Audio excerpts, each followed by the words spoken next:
আসসালামু আলাইকুম। কেমন আছেন সবাই? আশা করি ভালোই আছেন। আগের মারা এক ডিলে দুই পাখি মারার মতো কাজ করত। যেমন কথাটা শুনতে হয়তো একটু ভিন্ন রকম শোনা গেছে, সবাই কিছু মনে করবেন না। আসলে এত বড় পাতিল, এটার মধ্যে কী করছি, একটু নারকেলের তেল নিতে পাতিলটাতে তেলের জন্য বসাইলাম। এখন শেষে যে জলটা থাকবে ওটা দিয়ে পোলাও করে নিলাম। মানে একসাথে দুটা টিপস। তারপরে আপনার কি হয়, ওই যে আগে মারা এরকম করতো, এখান দিয়ে নারকেলের তেল নিত, তারপরে ওনারা সাথে দিয়ে পোলাওটাও করে নিত। আর কি করতো, সকালবেলা বাচ্চাদেরকে নাস্তা হিসাবে এই খাবারটা দিত। তা আমি এটা প্রায় সময় দেখতাম আমার মা করতো। নারকেলের তেলও নিত, সারা রাত্রে নারকেল নিয়ে যুদ্ধ করতো।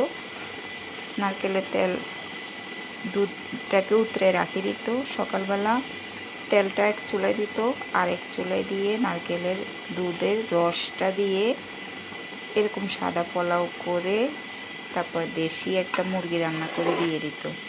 তো সকালবেলা নাস্তার কাজটা হয়ে যেত।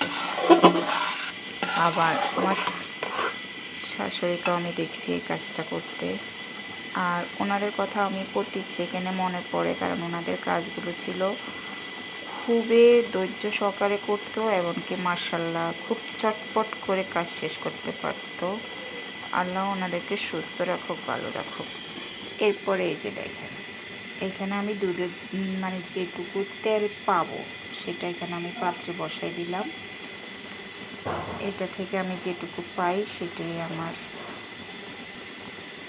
নেওয়া হবে। এই যে দেখেন উপরে যে হলুদ দেখা যায় ওটাই হবে তেল। যেই দুধটা ছিল নিচে পড়া সেটা দিয়ে আমি পোলাওটা করে নিলাম। বড় পাতিলটা আর চেঞ্জ করলাম না, যে না এই পাতিলটা যেহেতু আমার নষ্ট হয়েছে, আর এই পাতিলটাতে আমি সাদা নারকেলের দুধের সাদা পোলাওটা করে নিই।